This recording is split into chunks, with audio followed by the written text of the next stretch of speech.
Saludo con gran cariño al auditorio de Telefórmula, que en un momento se enlaza con los trabajos de esta emisión. Agradezco que nos siguen a través de la radio y, por supuesto, las plataformas de Internet. Le comento que, bueno, hoy estamos escuchando a Javier Álvarez Fuentes, recordándolo. Lamentablemente ya no está entre nosotros. Descanse en paz. Fue compositor, profesor, creador de música. Bueno, hoy estamos además con la talentosísima Alondra de la Parra. Hoy es Día Nacional de la Argentina. Mandamos, por supuesto, nuestra felicitación a todas las argentinas, argentinos que viven en México y, por supuesto, a los argenmex, que muchos tenemos, gente talentosísima en todos los ámbitos.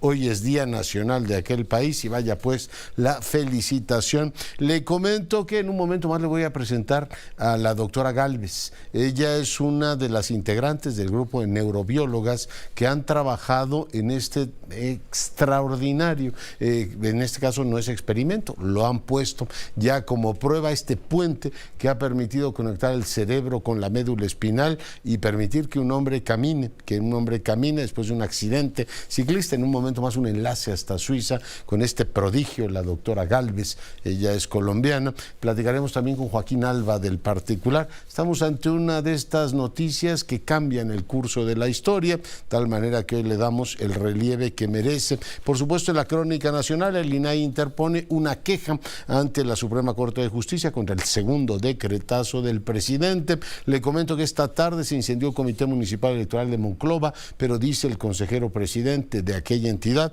que las boletas están a salvo. Un tribunal declaró infundada la queja que interpuso la permanente contra una orden judicial del Senado para sesionar el tema del convencionado del INAI. Tendrá que convocarse, pues, periodo extraordinario. El semáforo de alerta volcánica del Popocatépetl se mantiene en amarillo, en fase 3, amarillo de la alerta. Así es que, bueno, pues a seguir pendientes del mismo. El presidente recibió cartas credenciales de 7 embajadores, entre ellos el de Portugal, Colombia, Filipinas, Rusia, China, Corea y la República Árabe Saharaui. 27% de los mexicanos, y sube en el caso de las mujeres, se ha sentido en algún momento discriminado en el país. Hoy publicó el INEGI la encuesta nacional de la discriminación. El canciller de la República anunció que prepara la estrategia legal para defender a los connacionales de las leyes racistas en Florida y en otros estados. El presidente desautoriza a Ricardo Mejía que use su nombre en la campaña, en los cierres de campaña. Ricardo Mejía dice que él no ha utilizado el nombre del jefe de Estado, a quien efectivamente respeta. El presidente hoy también habló de las corcholatas, dice que no cree que el canciller de la República esté enojado, vaya ruptura, ¿no? Pues si no tiene ninguna razón, ¿verdad? Está el suelo tan parejo y no hay la situación, esta sensación, inclusive la foto esta del que veíamos el día de ayer, que habíamos reportado que eran gobernadores, bueno, eran mucho más que gobernadores, subsecretarios, operadores, estaba Claudia Sheinbaum ahí, así es que, bueno, todos menos Marcelo, han dicho algunos. El día de hoy el presidente dice, no creo que haya ruptura. Bueno, vamos a ver en qué términos se da este tema. En lo que son peras o son manzanas, Perú declara a nuestro presidente, además lo hace con 65 votos a favor, 40 en contra, persona non grata en la República del Perú. Bueno, pues usted recuerda que el presidente dijo que para él era un timbre de orgullo que en una república hermana lo declararan non grata. Una subsidiaria de Grupo Carso, propiedad de Carlos Slim, compra el casi 50% de Talos Energía, que tiene, entre otras, el campo Sama, se acuerdan, uno de los más importantes, campo petrolero de enorme relevancia. En más información, por supuesto, platicaremos de los temas internacionales después de la pausa. Volvemos.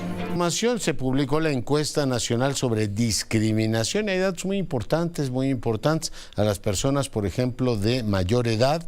Dicen cuál es efectivamente la negación de algunos de sus derechos. Atención médica o medicamentos, el 42%. Recibir apoyos de bienestar, 33%.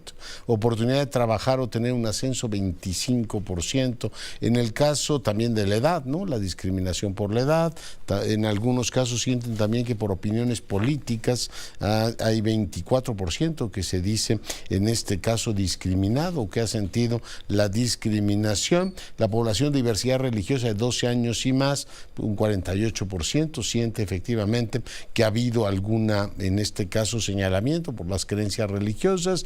Pues está el tema de la forma de vestir y el tatuaje.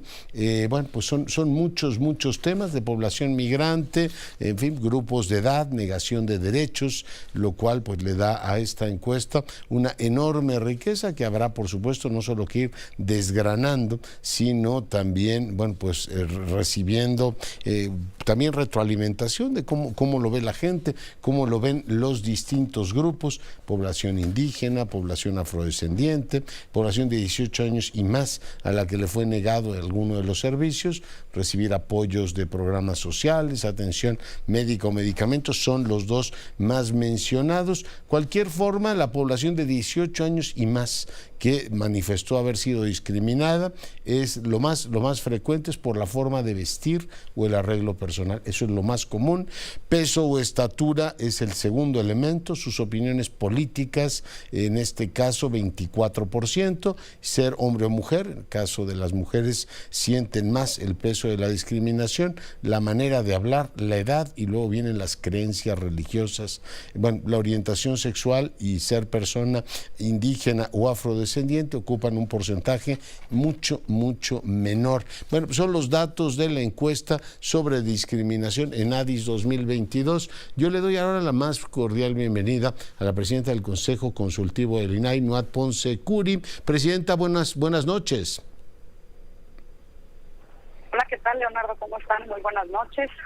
Un gusto saludarte a ti y a tu auditorio. Presenta nuevo recurso, en este caso ante el Poder Judicial, por el segundo decretazo del presidente. Cuéntenos, presidenta. Bueno, pues ahora estamos en espera del cumplimiento de la resolución precisamente de la juez, de la notificación que acaba de hacer la juez para convocar a una sesión extraordinaria del Pleno de la República y que se pueda tomar pues ya los nombramientos pendientes para que el Pleno del INAI pueda funcionar. Y que lleva 55 días sin funcionar, ¿correcto? Es correcto.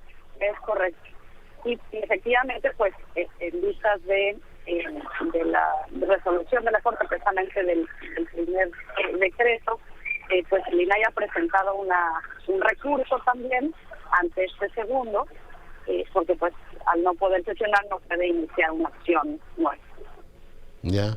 Oye, entonces en este caso, bueno, vamos a esperar a que la juez lo diga, pero ayer tuve aquí al presidente del Senado, presidente también de en este caso, permanente, y le pregunté si había ambiente político para cumplir con eso, y me dice, te soy franco, la verdad es que no.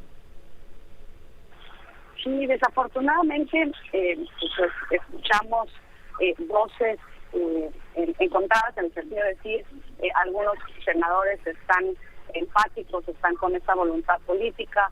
Por otro lado, pues hemos visto que desafortunadamente no se ha podido llegar a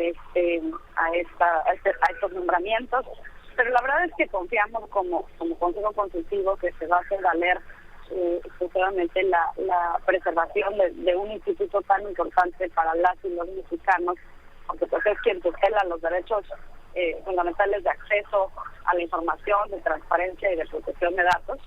Y la verdad es que pues estamos pendientes de que esto se resuelva favorablemente para que el INAI pueda pues ya operar plenamente. Ya, interesante. De todas maneras, esperamos también que senadoras y senadoras, habría que recordárselos todos, están en falta, ¿no? Y su obligación es cumplir con sus atribuciones constitucionales y en este caso dotar a este país de un pleno del INAI para que pueda sesionar. Es correcto. Estamos en espera de estos nombramientos para que el pleno pueda sesionar. Como sabemos, el pleno del INAI debe tener 5 comisionados como mínimo, de acuerdo a su estatuto, para que el pleno pueda pues emitir las resoluciones. Sin embargo, el instituto pues sigue trabajando, es decir, las áreas de verificación, de apoyo en el caso de que no se den cumplimiento a algunos de los derechos fundamentales, todas las investigaciones y demás siguen dándose. Lo único que no puede darse pues es la resolución del Pleno o la votación del Pleno en cuanto a la resolución de asuntos. Muy bien, pues Noat Ponce Curi, presidenta del Consejo Consultivo del INAI, muy agradecido por el enlace. Al contrario, muchísimas gracias y muy buenas noches para todas y todos. Que les pasen nada. 55 días sin pleno y hay que recordar a las señoras y señores senadores que están en falta, que aunque su jefe político les haya dicho que no, pues ellos están en falta porque fueron electos y juraron cumplir y hacer cumplir la Constitución. No están esos nombramientos porque ellos no han hecho el trabajo necesario para que esto ocurra. Bueno, por supuesto es un tema interesante. Uno de los efectos indirectos o directos de la política es que de pronto, pues el presidente dijo hoy, ¿saben qué? Le digo a Ricardo Mejía que no use mi nombre. ¿No? Que no use mi nombre. Y bueno, pues hoy Ricardo Mejía ha dado más entrevistas, creo que el resto de, o sea, ningún otro candidato ha dado tantas entrevistas como Ricardo Mejía el día de hoy, que habrá dicho, gracias señor presidente por darme esta notoriedad e ir cerrando efectivamente su campaña con una presencia mediática que en el caso de Mejía aprovecha. En el caso, por ejemplo, de las candidatas del Estado de México ha sido sorprendente la falta de disponibilidad. Por cierto, le comento, las invitamos a ambas y por supuesto no es un tema por el que uno muera, ¿no? Yo muero por la entrevista que voy a presentarle a continuación, por esa sí muere uno, pero voy a decir a las candidatas, te vienen a decir más o menos lo mismo que dicen en sus campañas, un poquito, algunas se despeina, pero no es que sean entrevistas, entiéndame, particularmente atractivas, periodísticamente hablando, ¿no? Son para, pues, informar. De todas maneras, pues, oye unos spots todo el santo día con las mismas cosas y dice, pues, si tienen tantas ideas como en sus spots, vaya como, en fin, no parece que el Estado de México vaya a cambiar mucho. Ayer le platicaba de la impresión que me da a mí, hoy lo escribí en el Twitter, esto de que tengas pues un paladín como el presidente que todas las semanas va para ver que avance el Tren Maya y el Tren Mexica, el que tenemos aquí que conecta México con Toluca, pues resulta que tiene años ahí. Me decían algunos de los críticos, es Peña Nieto. Pues claro que fue Peña Nieto que lo dejó votado, pues a mí eso no se me olvida, pero pues ya se fue Peña Nieto, ya se fue Mancera, ya se fue el gobernador del Estado de México, bueno, ya está el otro, ¿no? Y ahí está, tirado el tren, y no hay ninguna de las dos candidatas, ni la jefa de gobierno, ni Lea Limón, ni nadie que diga, oiga, pues metamos de velocidad este tema. La gente del poniente de la ciudad lo está sufriendo. Bueno, vamos ahora a presentarle lo que es una proeza, por supuesto, del género humano, un avance notabilísimo en el ámbito científico. Esta mañana me enlacé hasta Suiza con Andrea Gálvez. Ella es neuroingeniera de la Escuela Politécnica Federal en Lausana, en Suiza. Vea usted. El día de ayer le contaba de este prodigio, una cosa milagrosa que han logrado los científicos de distintos grupos de científicos de distintas partes del mundo. Para nosotros en Latinoamérica es un enorme orgullo que una neuroingeniera colombiana, Andrea Gálvez, esté en ese grupo que ha logrado este prodigio, del cual por supuesto hablaremos en un momento. Primero, doctora, déjeme expresarle la enorme admiración por el prodigio que han logrado y darle la más cordial bienvenida. Muchísimas gracias por la invitación y para mí realmente es un honor poder presentar este trabajo. Que se va a publicar, por supuesto, en las revistas de mayor relieve a nivel científico, a efectos de divulgación. ¿Qué es lo que han logrado? Un hombre de unos 40 años que había tenido un accidente ciclístico, no podía moverse, ¿no? Y lograron establecer un puente ustedes entre el cerebro y la médula espinal. ¿Por qué no nos cuenta qué es lo que lograron, doctora? Así es, Leonardo, como usted lo menciona, lo que nosotros hicimos fue este puente digital.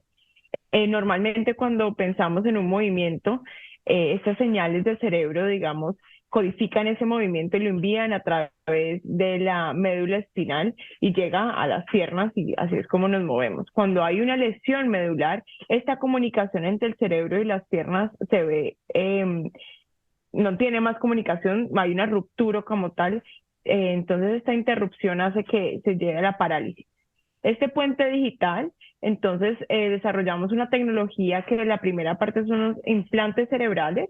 Al paciente se le implantaron 2 dispositivos, reemplazamos el hueso por 2 círculos, digamos, de 5 centímetros y esta tecnología la llamamos mínimamente invasiva. Y a través de estos... ¿De qué material son esos círculos, doctora? Es unos dispositivos que son de titanio y tienen una antena de silicona. La geometría de estos dispositivos hacen que sean realmente completamente invisibles porque tienen la geometría como el cráneo. Entonces, una vez están implantados y el paciente cicatriza, usted nunca sabría que este paciente tiene estos implantes. Y a través de esos implantes es que leemos las señales cerebrales y utilizamos algoritmos de inteligencia artificial para trasladar realmente estas señales y estas intenciones de movimiento. Y así, una vez, digamos, sepamos que esas señales codifican para un movimiento, entonces se convierten en secuencias de estimulación, pues que después hacen que los músculos se puedan activar y el paciente pueda volver a caminar. Es un milagro para todo efecto práctico que nos permite a la vez entender cómo han avanzado las neurociencias y cómo efectivamente tenemos cada vez un conocimiento más preciso de cómo opera nuestro cuerpo y nuestro cerebro. Es un primer paso para el desarrollo de esta tecnología. Nosotros a través de este ensayo clínico lo que queríamos era realmente demostrar que este concepto puede ser validado y más que eso también ver el potencial de esta tecnología como neurorehabilitación. Sí. Cuéntenos, es un equipo muy amplio en el que trabaja en esto. En este caso, Gert Jan, o sea, el joven holandés, bueno, no tan joven, 40 años, se somete voluntariamente a la prueba. ¿Cómo funciona todo eso? Cuéntenos. Yo creo que tengo la suerte de ser la persona en este momento presentando este proyecto, pero es el esfuerzo de muchísimas personas, muchos científicos y muchas instituciones que nos hemos unido para el desarrollo de esta tecnología.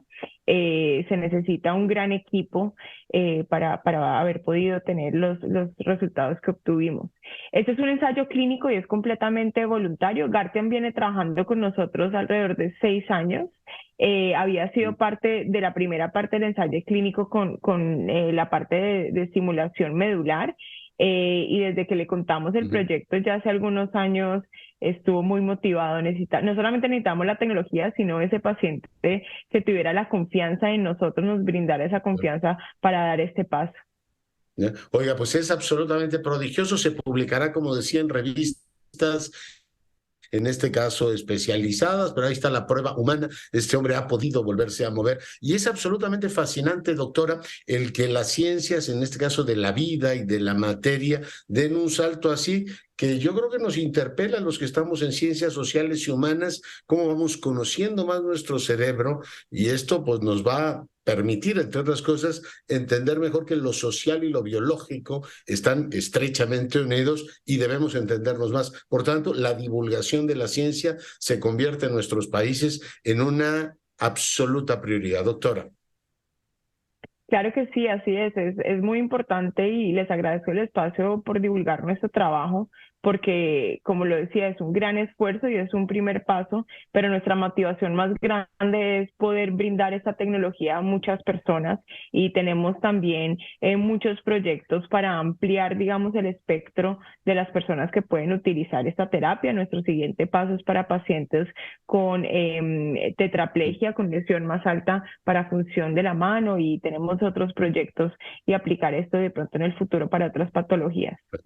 Y yo decía divulgación para que todos entendamos eso, pero detrás está, por supuesto, años de ciencia y de formación, que son cosas importantes que las personas, los países, las universidades y las compañías hacen. Finalmente, ¿cuánto? No sé si se puede establecer este cálculo. ¿Cuál es el calendario para que después de esta proeza que han logrado ustedes sea operacionalizable y le pueda cambiar la vida a muchos miles de personas en el planeta? Doctora Gálvez.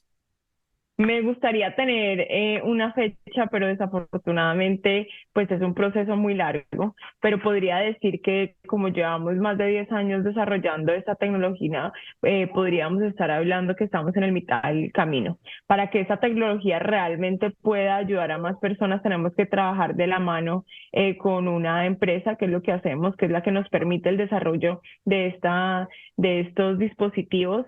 Y bueno, la verdad es que se tiene que escalar y pasar ciertos años, digamos, nuestro siguiente paso es a más personas para hacer la validación de la tecnología y con suerte en unos 5 años ya estaremos, ojalá, en otro paso muy importante para poder comercializar esta Doctora, me tecnología. parece deslumbrante lo que han hecho y me siento tremendamente afortunado que haya conversado esta noche con nosotros. Es un orgullo para toda Latinoamérica y la humanidad, doctora. Muchísimas gracias. La verdad es que me siento muy honrada de poder contar nuestro trabajo. Pues ya pasa usted a la historia, efectivamente, con este avance notable. La doctora Andrea Gálvez, ella es neuroingeniera colombiana y para fortuna nuestra, el día de este enlace, contándole lo que ha sido la gran noticia de estos días. Bueno, pues ahí lo tiene el enlace que tuve esta mañana a Lausanne y sí, la verdad es que me siento en las ciencias sociales, esta distancia, nos hemos empantanado en la deconstrucción y también estamos ahí con una especie de relativismo incapacitante y bueno, pues por otro lado las ciencias de la vida y las ciencias de la materia tienen estas proezas que nos dejan atónitos. Yo me enlazo con un buen amigo, Joaquín Alba. Mi querido Joaquín, ¿cómo estás? Muy bien, Leonardo, muy bien, muy contento. Joaquín, pues cuéntale al auditorio, tú tuviste hace muchos años un accidente y tienes una discapacidad motriz, una lesión modular. ¿Cómo recibes esta noticia que comentábamos con la doctora Gálvez? Joaquín. Pues con mucha felicidad porque mira, como tú lo acabas de decir, yo tuve un accidente hace 30 años, Leonardo, imagínate, y a mí hace 30 años me desahuciaron a una silla de ruedas, hasta me decía el doctor, no hay cura para los lesionados medulares y nunca la va a haber, Joaquín. ¿Por qué? Porque no se regenera la médula espinal, así de fácil, y me destinó a una silla de ruedas. Y 30 años después, justo 30 años después, tienen esta noticia de un experimento, una prueba que muestra un camino de un gran avance tecnológico para mejorar o ayudar a mejorar la calidad de vida de lesionados medulares, ¿no? Entonces imagínate cómo estoy de feliz. 30 años de espera creo que han valido la pena, Leonardo. No, claro, y la esperanza, yo decía esta ciencia, en este caso avance, yo criticaba de paso a las mías, ¿no? Que están empantanadas en esta deconstrucción y un montón de cosas inútiles que a mi juicio no sirven para prácticamente nada, pero afortunadamente las ciencias del otro ámbito se han dedicado a, en este caso, a evolucionar y ofrecer esta diferencia que puede cambiar la vida de muchísimas personas. En este caso, este hombre, 40 años de edad, logró después de un accidente, le ocurrió en bicicleta, caminar. Sí, y además no solo eso, sino él vuelva a caminar, seguramente va a estar en esta estimulación constante a la médula espinal, a recuperar su sensibilidad, Leonardo, porque es la otra parte, es mover, pero también puedes recuperar la parte de sensibilidad. Muchas veces nada más nos quedamos en la parte de mueves o no si estás en silla de ruedas, pero se nos olvida que también sentimos el cuerpo. Entonces, cuando tienes una lesión medular, dejas de mover, pero también dejas de sentir, o sea, no sientes frío, no sientes caliente, entonces recuperar eso a veces no te lo imaginas cómo puede ser. Y este avance, ver a esta persona no nada más moverse, seguramente va a estar recuperando funciones en su sensibilidad, ¿no? En que pueda sentir otra vez sus piernas, pueda sentir el frío, el calor, el dolor, ¿no? Entonces, a mí me da mucha felicidad ver a este avance. Mira que he estado muy presente en otras cuestiones que siempre están ahí como esperando un milagro, ¿no? Yeah. Si no es un chamán que a ver si te cura con sus manos, es unas células madres, en fin, no hay diferentes caminos, ahora sí que cada quien los toma como vienen, pero ya tiene ya es más sólido porque ya viene con un proyecto detrás de 10 años, yeah, como lo que escuché, ya es un respaldo científico, ya lo presentaron en diferentes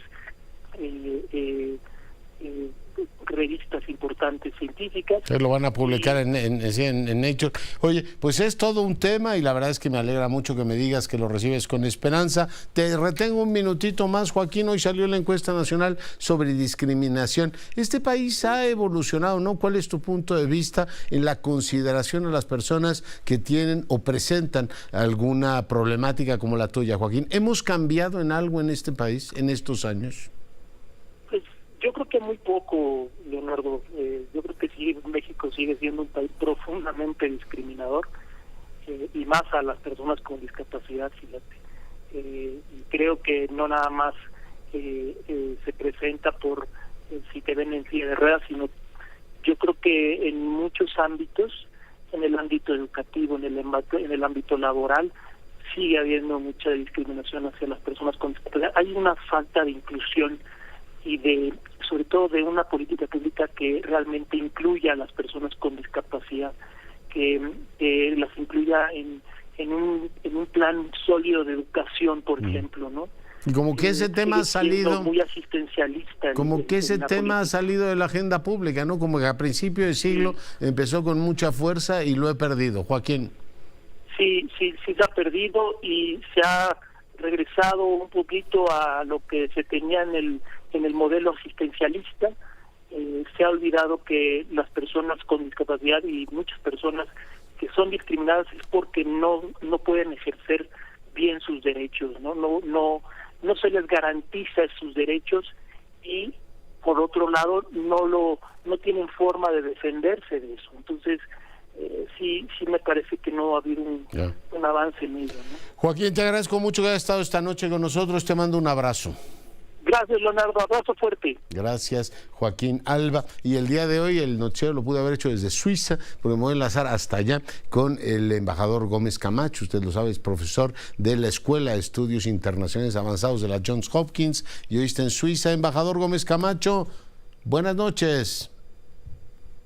Hola Leonardo, ¿cómo estás? Buenas noches, gusto en saludarte. No sabe cuánto valoramos la desvelada. ¿Qué reflexión comparte con nosotros? Desde Suiza pues ha estado hablando mucho de los temas de salud global. Hoy leía al titular de la OMS diciendo que nos ha costado no sé cuántos años, muchos millones de años de vida la pandemia. Pero en fin, lo escuchamos a usted con atención, embajador.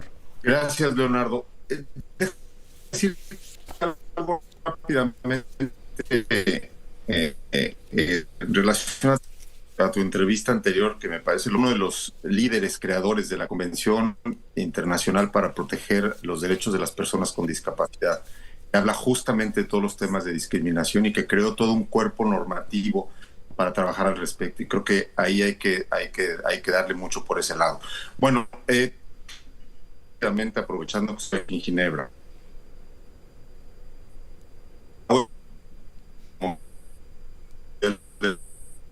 está celebrando su Asamblea Mundial, la Salud.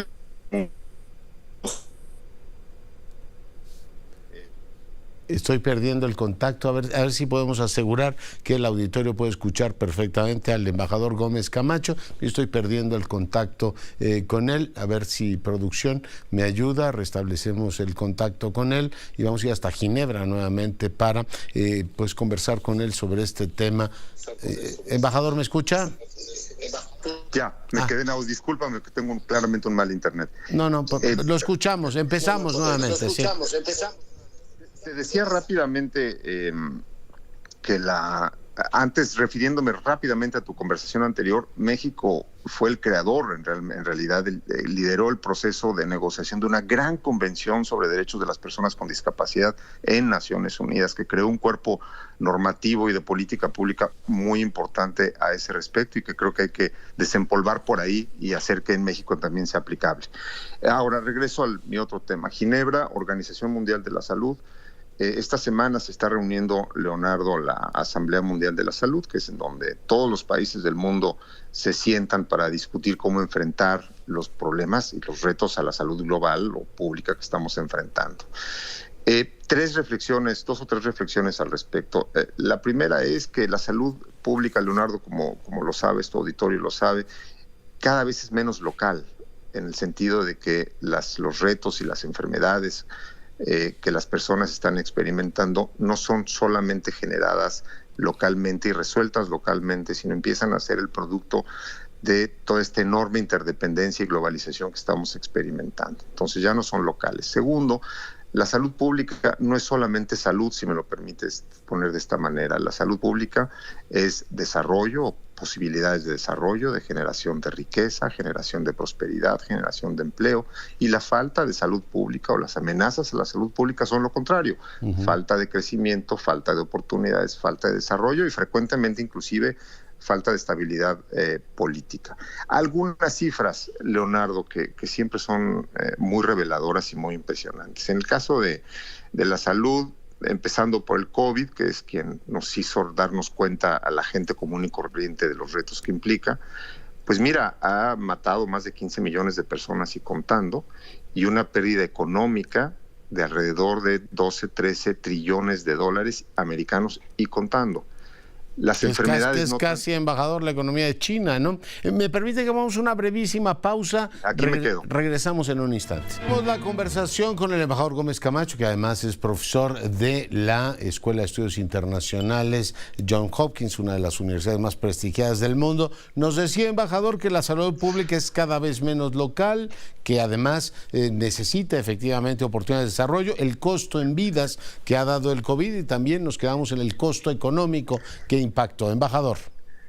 Gracias, Leonardo. El caso del COVID, alrededor de 12, 13 trillones de dólares en pérdidas. Después tienes, déjame mencionar el grupo, por ejemplo, de enfermedades crónicas o no transmisibles, cáncer, diabetes, enfermedades cardiovasculares, etcétera, que causa la muerte, Leonardo, de alrededor de 45 millones de personas en el mundo anuales, que representan más del 70% de la totalidad de muertes en el mundo, y una pérdida acumulada económica igualmente en decenas de trillones de dólares, y además la salida prematura de personas del mercado laboral.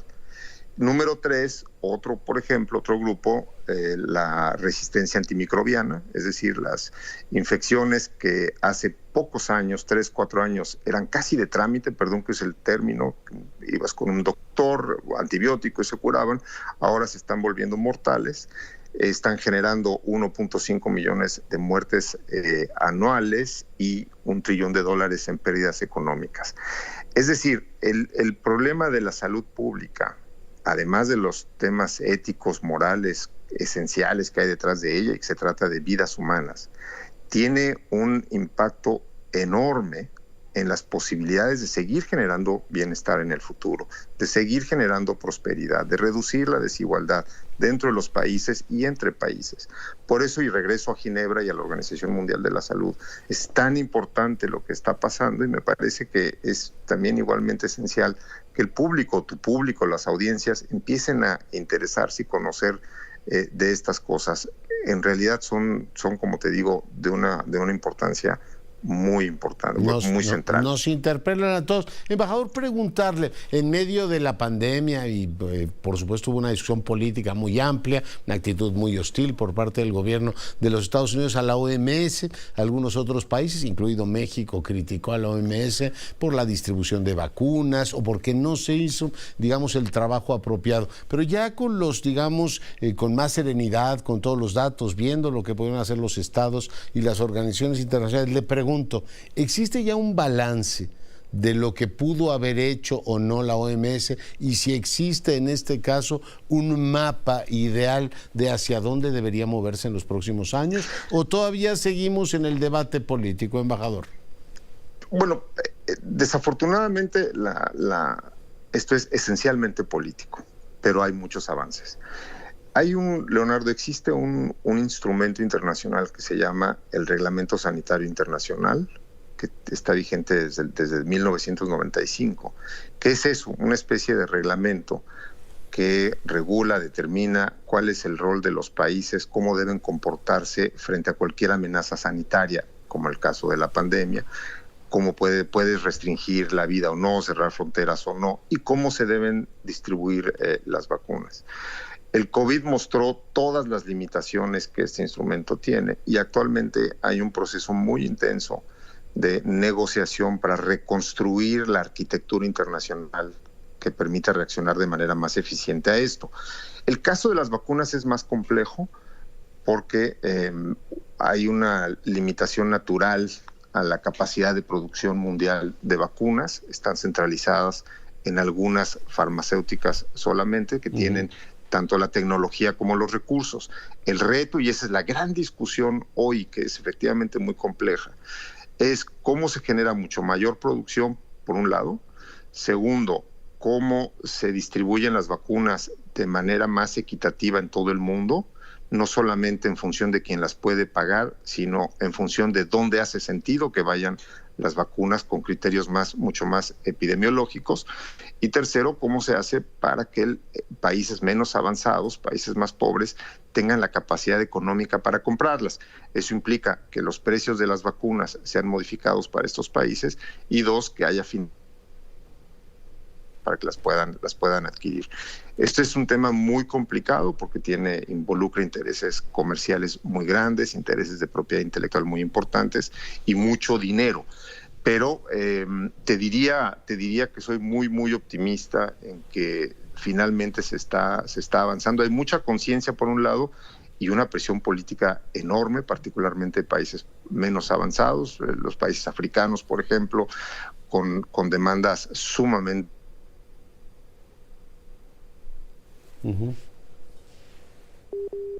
se cortó la comunicación con el embajador Gómez Camacho. Bueno, sí, me decía que hay una presión enorme de los países, particularmente africanos y de los países, claro, y de los países menos desarrollados, que se sienten que han sido tratados injustamente por las industrias y los países más ricos, que no les han permitido hacer llegar las vacunas con la velocidad que deberían haber hecho llegar. El problema de las pandemias es que si no la paras en todas partes, no la paras tampoco para ti. Entonces, la idea de yo vacuno a mi población, pero no vacuno a la de junto, pues es absolutamente inútil. Ya lo la única manera de, claro. Claro. Es un tema no solamente es un tema de justicia y de equidad, sino es un tema estratégico. Hay que distribuir vacunas a todos desde el principio. Pero el reto es monumental, Leonardo. Sí. Los países están negociando, la industria está muy involucrada. Creo que vamos a llegar a buen puerto, pero va a tomar tiempo. Ya. Oiga, igual que hay, digamos, pactos o grandes agendas, por ejemplo, de reducción de emisiones o algunos compromisos, pues nosotros tenemos la Agenda 2030. ¿Sería útil pensar o viable pensar a estas alturas, embajador? Lo retengo un minuto más nada más, apreciamos muchísimo su desvelada. Pero como una especie de gran compromiso de los países que tienen capacidad fiscal de decir, oiga, entre todos debemos hacer un esfuerzo para que todos lleguemos a 5 o 6 puntos del PIB de su presupuesto gastado en salud. Pues seguimos teniendo mucho discurso político, pero a la hora de los dineros y las capacidades, muchos estados lo distraen en otros temas, embajador Gómez Camacho. La Agenda 2030, me da gusto que la menciones, es la gran sombrilla que racionaliza, justifica, explica por qué la salud es tan central, que no es solamente otra vez el tema ético, moral y de vida, sino que es esencial para el desarrollo y para la prosperidad de todos juntos. Entonces, esa es la gran sombrilla y ahí hay justamente muchísimos compromisos de orden financiero. En estas negociaciones en la OMS es lo mismo. El dinero es absolutamente central. Es muy difícil que existan los recursos suficientes para generar una especie de igualador de acceso a la salud en todo el mundo, pero en donde se está centrando el objetivo central está siendo la cobertura universal de la salud, de manera que con todas las dificultades y diferencias que hay entre los países, todas las personas tengan acceso a salud básica y junto con ello se está tratando de crear mecanismos de financiamiento que permitan la movilización de recursos a países menos avanzados para que lo puedan hacer y junto, por supuesto, con la generación o la capacidad de estos países de generar mayor desarrollo, ¿no? Pero absolutamente pones el dedo en el renglón. Pues, embajador Gómez Camacho, le agradezco muchísimo el enlace. Muy buenos días allá, muy buenas noches aquí. Te agradezco mucho, Leonardo. Muchos saludos. Para fortuna nuestra, el embajador Gómez Camacho platicando con usted. Cuídese y sea rabiosamente feliz. Se lo merece.